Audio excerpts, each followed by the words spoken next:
Here in Paris, the Bank of France was organized in 1800, just like the Bank of England. But Napoleon decided France had to break free of debt, and he never trusted the Bank of France. He declared that when a government is dependent upon bankers for money, the bankers, not the leaders of the government, are in control. The hand that gives is above the hand that takes. Money has no motherland. Financiers are without patriotism and without decency. Their sole object is gain. Back in America, unexpected help was about to arrive. In 1800, Thomas Jefferson narrowly defeated John Adams to become the third president of the United States. By 1803, Jefferson and Napoleon had struck a deal.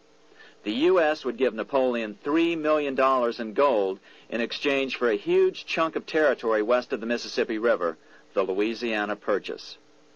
With that $3 million, Napoleon quickly forged an army and set off across Europe, conquering everything in his path.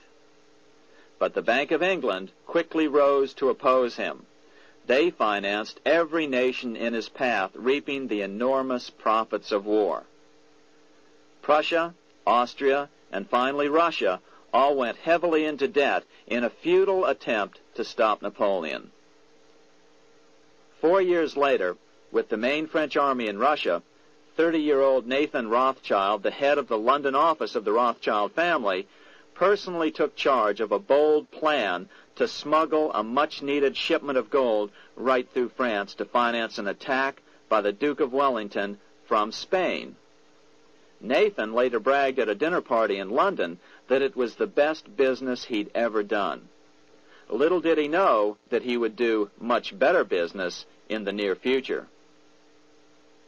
Wellington's attacks from the south and other defeats eventually forced Napoleon to abdicate, and Louis XVIII was crowned king.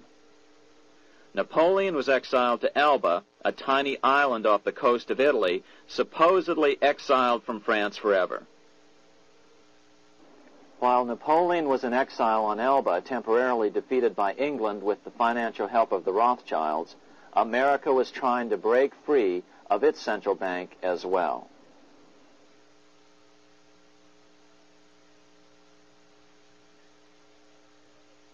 In 1811, a bill was put before Congress to renew the charter of the Bank of the United States. The debate grew very heated, and the legislatures of both Pennsylvania and Virginia passed resolutions asking Congress to kill the bank. The press corps of the day attacked the bank openly, calling it a great swindle, a vulture, a viper, and a cobra. Oh, to have an independent press once again in America. A congressman named P.B. Porter attacked the bank from the floor of Congress, saying if the bank's charter was renewed, Congress, quote, will have planted in the bosom of this Constitution a viper, which one day or another will sting the liberties of this country to the heart, close quote. Prospects didn't look that good for the bank.